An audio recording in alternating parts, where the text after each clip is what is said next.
لا نبي بعده وبعد. Para hadirin jamaah Masjid Al-Irsyad yang saya muliakan, malam hari ini kita masih membahas tentang adanya nikmat dan siksa kubur.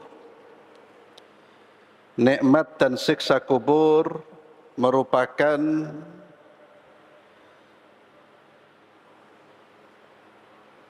peristiwa yang pasti akan dialami oleh manusia.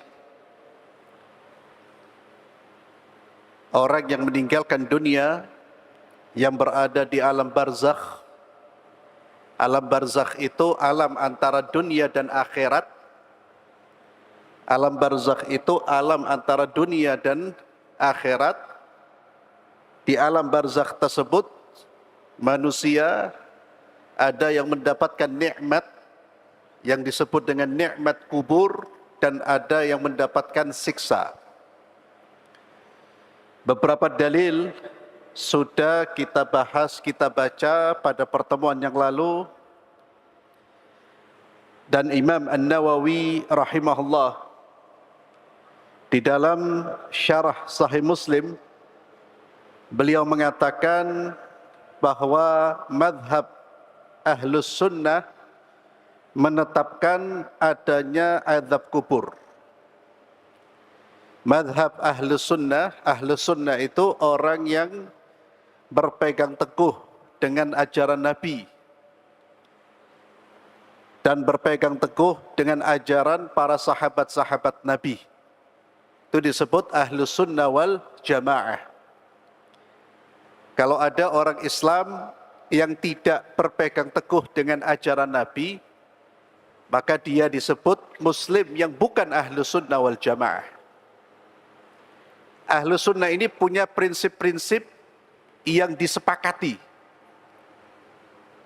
Siapa yang menyelisihi prinsip ini, maka dia tidak layak disebut Ahlus Sunnah. Di antara prinsip yang disepakati adalah menetapkan dan meyakini adanya fitnah kubur, ujian di alam kubur.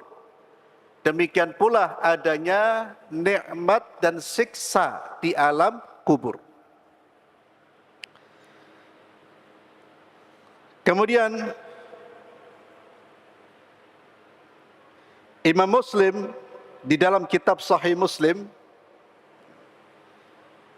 menurunkan banyak hadis sahih yang menetapkan bahwa azab kubur itu terjadi, bahwa Nabi Muhammad SAW pun pernah mendengar orang yang disiksa di dalam kubur, bahwa orang-orang mati mendengar suara terompah orang-orang yang menguburkannya, dan bahwa Rasulullah SAW pernah berbicara kepada penduduk Kulaib, yakni beliau pernah berkata kepada mereka, kalian tidak lebih mendengar dari mereka, yakni penghuni kubur itu.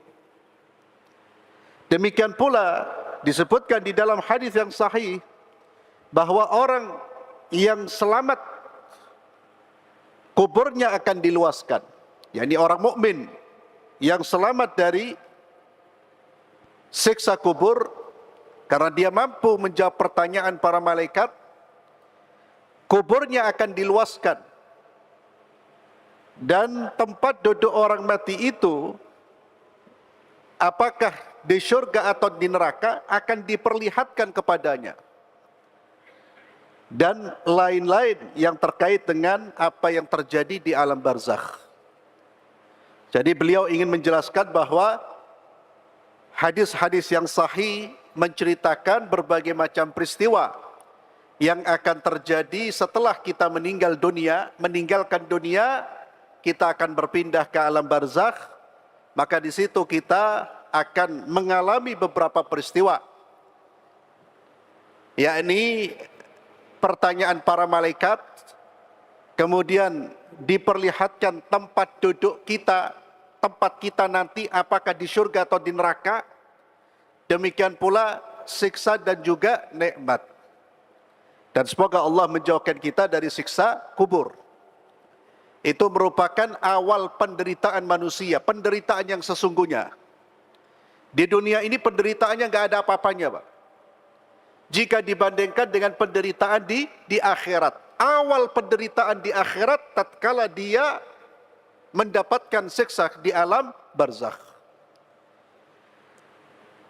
Di antara dalil yang menjelaskan tentang masalah ini dari Zaid bin Thabit radhiyallahu anhu, beliau berkata, ketika Nabi Muhammad sallallahu alaihi wasallam berada di sebuah dinding di Bani Najjar, ala baghlatillah, di atas keledainya, dan kami bersamanya, tiba-tiba keledai yang ditunggangi oleh Nabi Muhammad sallallahu alaihi wasallam itu meronta-ronta dan hampir menjatuhkan beliau.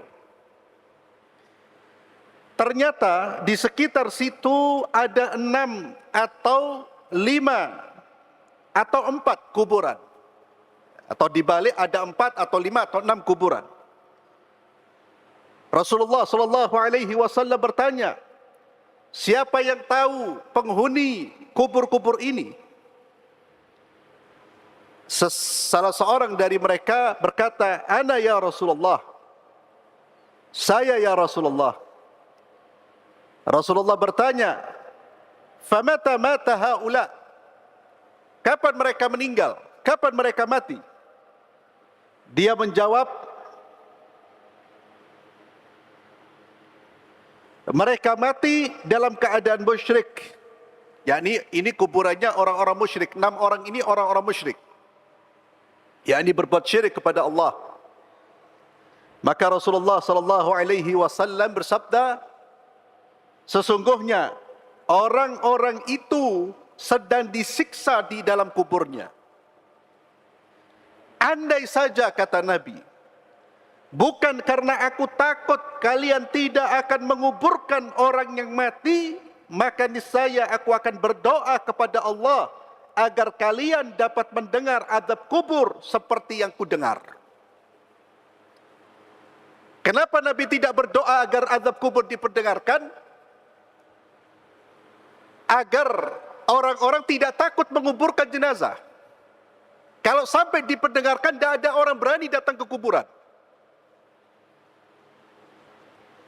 Dan di dalam hadis yang lain, Nabi SAW menyatakan, kalau seandainya azab kubur diperdengarkan di telinga kita, niscaya itu akan membuat kegoncangan dalam psikis kita, ketakutan yang luar biasa, karena dahsyatnya siksa kubur itu.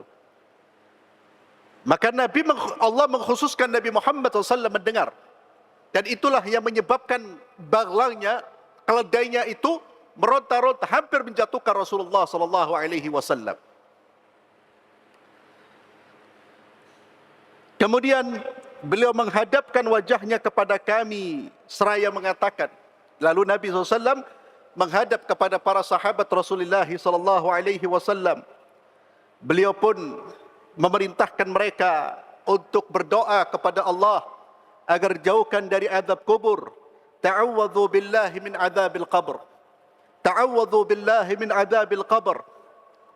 Kata Nabi SAW kepada para sahabatnya, hei sahabat-sahabatku, mintalah perlindungan kepada Allah dari siksa kubur. Qalu na'udzu billahi min adzabin nar. Nabi SAW meminta mereka untuk pertama kali dijauhkan dari azab neraka. Ta'awwadzu billahi min adzabin nar. Berdoalah kalian, memohon kepada Allah agar dijauhkan dari api neraka. Qalu na'udzu billahi min adzabin nar. Maka mereka segera berdoa, ya Allah, kami berlindung kepadamu dari api neraka. Faqala ta'awwadzu billahi min adzabil qabr. Lalu beliau pun menyuruh mereka untuk berdoa memohon kepada Allah agar dijauhkan dari azab kubur. Ta'awwadzu billah. Mintalah kalian perlindungan dari azab kubur. Qalu na'udzu billahi min adzabil qabr. Mereka mengatakan, mereka pun berdoa, kami berlindung kepada Allah dari azab kubur. Kemudian Nabi SAW memerintahkan mereka untuk berdoa, ta'awwadzu billahi minal fitan ma dhahara minha wa ma batan. Mintalah perlindungan dari segala macam fitnah, baik yang nampak maupun yang tidak nampak. Mereka pun berdoa kepada Allah, meminta kepada Allah, meminta perlindungan kepada Allah. Na'udzubillahi minal fitan. Kami berlindung kepada Allah dari segala macam fitnah, yang nampak maupun yang tidak nampak. Kemudian Nabi pun menyuruh mereka untuk berdoa, ta'awwadzu billahi min fitnatid dajjal. Berlindunglah kalian dari fitnahnya Dajjal. Mereka pun segera mengucapkan na'udzubillah min fitnatid dajjal. Hadis ini diriwayatkan oleh Imam Muslim. Kemudian Abdullah bin Abbas mengatakan, menceritakan, مر النبي صلى الله عليه وسلم بقبرين فقال إنهما ليعذبان وما يعذبان في كبير أما أحدهما فكان لا يستتر من البول وأما الآخر فكان يمشي بالنميمة. Kata Abdullah bin Abbas, Nabi Muhammad sallallahu alaihi wasallam melewati dua kuburan. Seraya berkata, mereka berdua sedang disiksa. Mereka berdua sedang disiksa. Nabi bersama dengan Abdullah bin Abbas. Abdullah bin Abbas tidak mendengar apa-apa. Namun Nabi Muhammad SAW mendengar adanya siksa. Kata Nabi, la innahuma la yu'adzaban. Keduanya sedang disiksa. Lalu Nabi SAW Nabi SAW menjelaskan tentang penyebab disiksanya mereka. Wa ma yu'adzabani fi kabir. Mereka disiksa bukan karena hal yang mereka anggap besar dosanya. Ini salah satu penafsiran wa ma yu'adzabani fi kabir. Jadi dua orang ini yang disiksa, mereka menganggap perbuatan mereka ini kecil.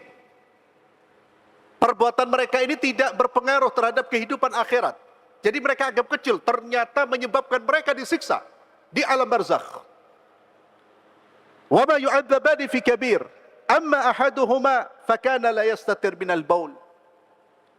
Salah satu dari keduanya ternyata disiksa oleh Allah karena dia tidak bersuci, tidak istinja dari buang air kecil. Kalau bahasa kita, selepas buang air kecil tidak cebok. Hati-hati, tidak istinja. Mereka tidak takut terhadap hal-hal yang bisa menyebabkan salatnya tidak terima. Karena kalau tidak beristinja, tidak bersuci setelah buang air kecil atau buang air besar, kalau dia salat, salatnya tidak terima. Dan betapa banyak manusia yang buang air kecil tidak istinja. Kita lihat kadang-kadang, terutama saudara-saudara kita yang sehari-hari di jalan, itu biasanya kalau, mohon maaf, kencing di pinggir jalan, itu biasanya nggak sholat di masjid itu. Karena kalau dia sholat di masjid 5 waktu, insya Allah buang air kecilnya bisa di toilet masjid. Karena pulang-pulang nggak ke masjid, akhirnya buang air kecil di mana? Di jalan. Ya Allah, fatal. Dan itu seandainya setelah dia buang air kecil istinja. Kalau seandainya kemudian setelah itu dia berwudu, dia sholat, tidak terima oleh Allah Subhanahu wa ta'ala. Dan ini bagian dari penyebab adanya azab kubur. Oleh karena itu, ikhwani fillah, antum sebagai orang tua, antum sebagai anak-anak muda, perhatikan masalah istinja. Perhatikan masalah istinja anak-anak antum, perhatikan. Padahal ini salah satu perbuatan yang menyebabkan orang disiksa di alam kubur. Dan benar apa yang disabdakan oleh Nabi SAW, wa ma yu'adzabani fi kabir. Mereka disiksa bukan karena dosa yang mereka anggap besar, disepelekan.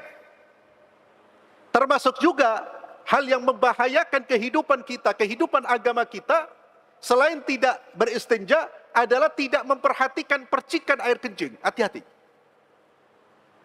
Diperbolehkan, seorang muslim diperbolehkan, para ulama mengatakan diperbolehkan, seseorang buang air kecil dengan berdiri. Namun dengan syarat, dia harus memastikan bahwa tidak ada percikan air kencing yang kembali ke dirinya. Karena kalau sampai ada percikan-percikan yang mengenai pakaiannya, dia berwudu, dia salat, tidak terima oleh Allah salatnya. Masalah taharah, ini masalah penting. Dan ini salah satu yang menyebabkan seseorang diazab oleh Allah Subhanahu wa taala. Kemudian, fakana la yastatir min al-baul. Wa amma al-akhar fakana yamshi bin namima. Yang satunya lagi diadab oleh Allah disebabkan perbuatan namimah. Namimah artinya mengadu domba. Mengadu domba itu kata kiasan. Bukan domba dengan domba diadu. Selain itu termasuk itu dosa. Mengadu binatang dosa. Tapi yang dimaksud adu domba di sini, adu manusia. Menyebarkan omongan, menyebarkan berita dengan tujuan untuk menimbulkan permusuhan di antara manusia. Tujuannya untuk mengadu domba di antara mereka. Itu disebut namimah, perbuatan namimah, pelakunya namam. Dan ini termasuk dosa besar yang menyebabkan pelakunya disiksa di alam barzakh. Kalau Allah tidak memberikan ampunan, tidak mengampuni, maka di neraka pun dia akan disiksa. Namun di alam barzakh dia sudah mendapatkan siksa. Dan hadis ini ikhwani fillah secara zahir, dua orang ini adalah dua orang muslim. Orang muslim. Maka orang Islam pun disiksa karena dosa-dosa mereka. Dan selebih khusus dosa-dosa yang disebutkan secara spesifik oleh Nabi Muhammad SAW. Tidak cebok atau tidak menjaga percikan air kencing. Kemudian mengadu domba. Dan masalah mengadu domba ini ikhwani fillah, antum harus hati-hati. Jangan sampai suka menukil-nukil berita dengan tujuan untuk menimbulkan permusuhan. Hati-hati. Kalau ada saudara antum, ya antum duduk di satu majlis, lalu teman kawan antum si A ngomongin si B, jelek-jelekin si B. Haram antum datang ke si B mengatakan, "Hei si B, si A jelek-jelekin kamu." Bahkan kata para ulama salaf, kalau ada orang datang kepada kita melapor bahwa si A menjelek-jelekin Anda jangan percaya tapi nasihati orang ini. Dan suatu saat kalau pada hari itu dia membicarakan, dia melaporkan orang lain kepada Anda, suatu saat dia melaporkan Anda kepada orang lain. Hati-hati dengan manusia yang suka, oh Anda ada orang bicara, hati-hati. Itu bibit-bibit adu domba. Dan itu sangat dahsyat. Maka hati-hati dalam berbicara, menyampaikan berita. Kalau ada saudara kita, kita tahu si A, saudara kita namanya si A, membicarakan si B, tugas kita bukan menukil pembicaraannya kepada si B, tapi memberi nasihat kepada si A. Ya akhi, jangan membicarakan saudara antum. Apa yang antum lakukan ini termasuk perbuatan ghibah, termasuk perbuatan menggunjing, haram. Dan ghibah termasuk penyebab disiksanya seseorang di alam barzakh. Namimah wa ghibah, sebagaimana disebutkan oleh Imam Ibnu Qayyim. Dinasihati, bukan malah diterima lalu dilaporkan. Diterima dilaporkan, kita sebagai orang yang menukil-nukil berita, khawatir itu bisa menimbulkan peperangan, pertarungan antara saudara-saudara kita disebabkan oleh diri kita. Lah, apalagi yang jelas-jelas memang sengaja untuk mengadu domba. Ini hadis yang menunjukkan tentang adanya siksa kubur, sekalipun menjelaskan tentang sebab-sebab yang mendatangkan siksa kubur.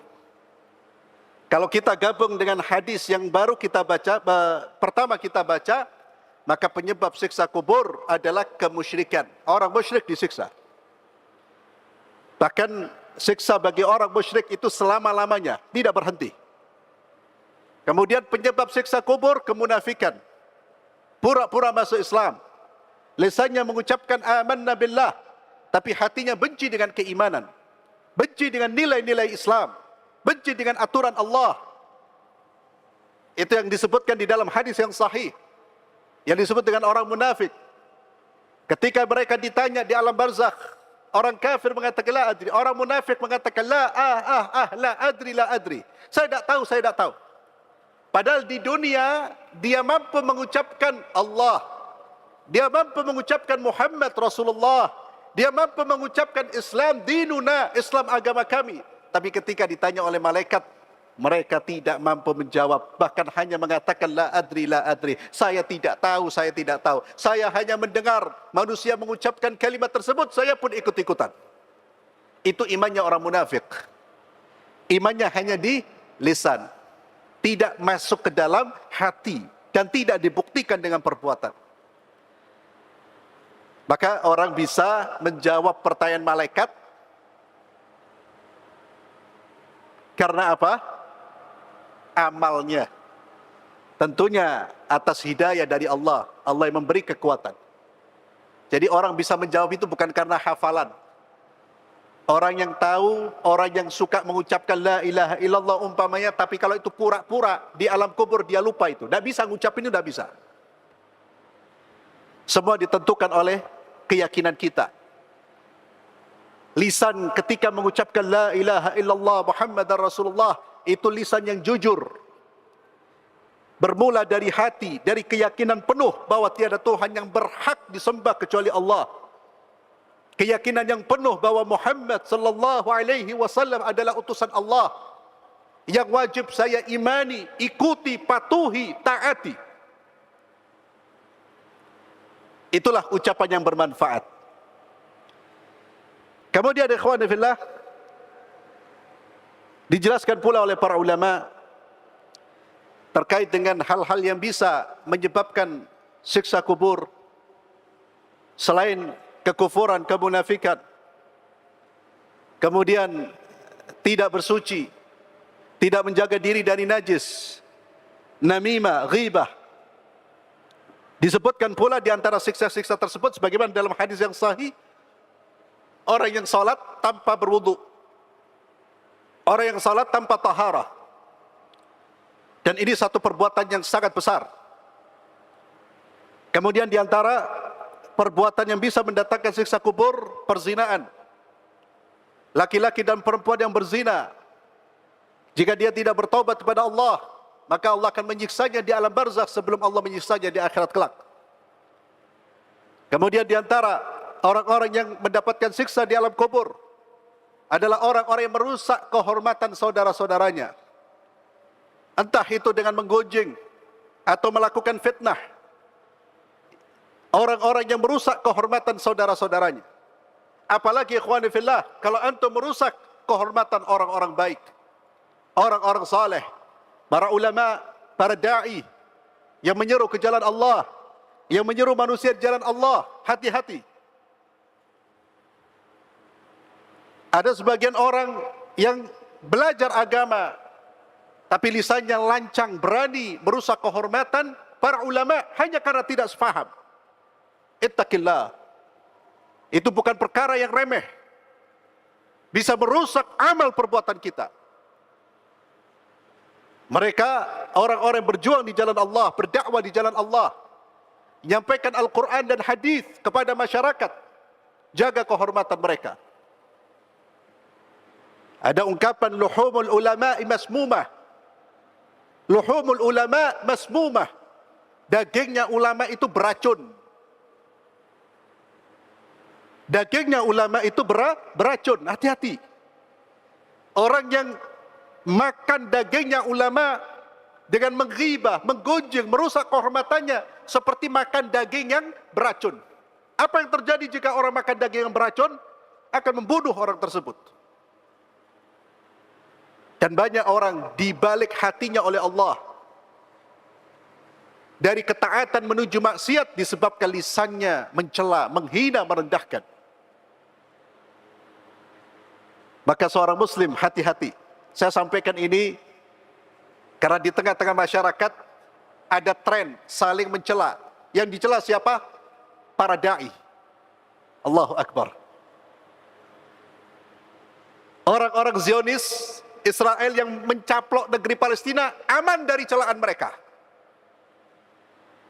Musuh-musuh Allah aman dari celaan mereka. Yang selalu mereka cela saudara-saudara mereka sendiri. Ya Allah.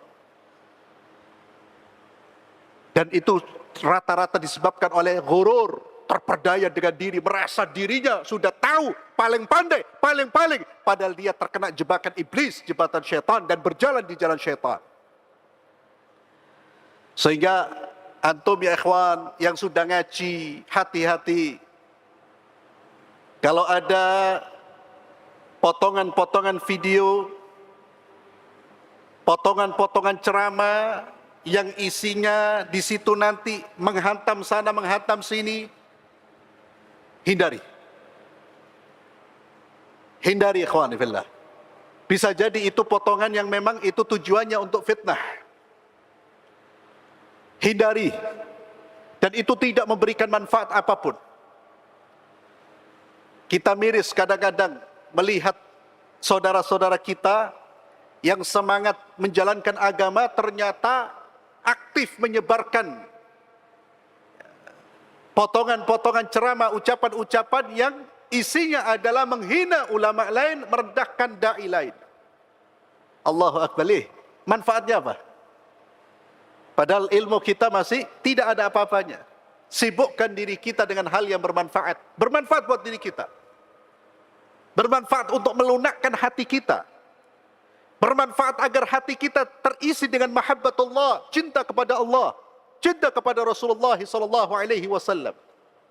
Isi diri kita dengan hal-hal yang mendorong kita untuk menjalankan perintah Allah dan sunnah Nabi kita Muhammad SAW. Jangan sampai kita digoda dan ditipu oleh syaitan. Syaitan itu banyak pintu untuk memasukkan orang ke dalam api neraka, Pak. Kalau ada orang sudah tidak bisa digoda untuk meninggalkan sholat, dia tetap bisa sholat di masjid sholatnya, maka pasti digoda dari pintu yang lain. Digoda dari pintu lisan, digoda dari pintu hatinya, dimunculkan kesombongan dirinya, melihat manusia seolah-olah syaitan semua, dirinya malaikat. Sehingga ucapan-ucapannya merendahkan, menghina, bahkan ulama pun dihina. Allahu Akbar. Saya pernah mendapatkan itu, Pak. Anak muda ya Allah, jauh usianya di bawah kita. Baru belajar agama, Pak. Dan baru bisa ceramah. Sudah menghina ulama besar. Ulama yang hidupnya untuk mengajarkan sunnah kepada masyarakat. Ya Allah. Dihina. Tanpa ada rasa malu, tanpa ada rasa takut. Itulah pintu syaitan yang hati-hati jangan sampai kita memasukinya. Pintu lisan, merendahkan, menghina. Kalau merusak kehormatan orang-orang awam saja bisa menyebabkan kita tersiksa, apalagi merusak kehormatan orang-orang saleh. Saleh di sini dalam pengertian yang sesungguhnya, orang-orang yang menjalankan ketaatan kepada Allah, belajar tentang sunnahnya Nabi, menerapkan sunnahnya Rasulullah sallallahu alaihi wasallam. Kemudian Nabi kita Muhammad sallallahu alaihi wasallam beliau bersabda, "Inna ahadakum idza mata urida alaihi maq'aduhu bil ghadati wal ashi." Nah, hadis ini menjelaskan sesungguhnya jika seseorang meninggal dunia, maka di alam barzakh dia akan diperlihatkan tempatnya nanti. Kalau dia ahli jannah, dia akan diperlihatkan surga. Dan melihat surga itu saja sudah kenikmatan yang luar biasa. Melihatnya saja. Sehingga orang-orang saleh ketika ditampakkan surga ke hadapan mereka, mereka mengatakan, meminta kepada Allah di alam barzakh, mereka meminta, ya Allah, segerakan ya Allah, segerakan kebangkitan. Adapun yang lain ditampakkan neraka. yang menyebabkan mereka mengatakan jangan sampai terjadi kiamat, jangan sampai terjadi kiamat. Cukup tersiksa kita melihat azab Allah dan disiksa di alam barzakh, jangan sampai disiksa di neraka lagi. Itulah ikhwani fillah, tempat yang pasti akan kita huni. Ana wa antum ba'da qalil, sebentar lagi. Itu yang harus kita ingat. Maka hati-hati hidup di dunia ini. Hidup di dunia ini bukan kehidupan yang terakhir. Bahkan ini awal dari kehidupan yang panjang. Karena ada kehidupan dunia, kehidupan alam barzakh sampai menuju akhirat. Di dunia hanya bekal. Maka jaga diri kita. Bagaimana kita bisa terhindar dari siksa kubur? Di antaranya berdoa. Nabi SAW mengajarkan doa sebelum dibaca sebelum salam di rakaat terakhir. Itu doa yang sangat dianjurkan. Bahkan Imam Tawus menganjurkan, menekankan kepada putranya. Doa Allahumma inni a'udzubika min adzabi jahannam wa min adzabil qabri wa min fitnatil mahya wal mamat wa min syarri fitnatil masihid dajjal. Dibaca sebelum salam. Bolehkah membacanya setelah salam? Boleh. Setelah ada wirid, astagfirullah, astagfirullah. Dan wirid-wirid yang diajarkan oleh Nabi Muhammad SAW. Zikir-zikir yang diajarkan oleh Nabi. Silakan. Bolehkah dibaca di saat kita berdoa di waktu-waktu yang lain? Silakan. Bolehkah meminta kepada Allah dengan bahasa Indonesia? Silakan. Kalau anda tidak mampu berbahasa Arab, berbahasa Indonesia. Bahasa yang bisa kita ucapkan. Tapi kalau bahasa Indonesia, jangan doa di waktu sholat. Di luar sholat. Di luar sholat mintalah kepada Allah. Termasuk minta dijauhkan dari azab kubur. Kemudian agar terhindar dari azab kubur, hindari segala macam bentuk maksiat. Terutama maksiat-maksiat yang disebutkan tadi. Mulai ghibah, namimah, kekufuran, kesyirikan. Termasuk pula tidak bersuci, tidak menjaga diri dari najis. Dan semua maksiat. Ketika kita jatuh dalam perbuatan maksiat, segera bertobat kepada Allah, beristighfar. Minta maaf kepada Allah. Kemudian agar terhindar dari azab kubur, istiqamah di jalan Allah. Paksa diri kita untuk istiqamah. Dan agar kita bisa istiqamah, jaga diri kita, tempatkan diri kita di lingkungan-lingkungan seperti ini. Ini adalah lingkungan yang mendorong keimanan. Jauhkan diri kita di lingkungan yang merusak keimanan kita. Wallahu a'lam bishawab. Mudah-mudahan kita dijauhkan dari azab kubur. Kita akhiri dengan doa kafaratul majlis. Subhanakallahumma wa bihamdik asyhadu an la ilaha illa anta astaghfiruka wa atubu ilaik. Assalamualaikum warahmatullahi wabarakatuh.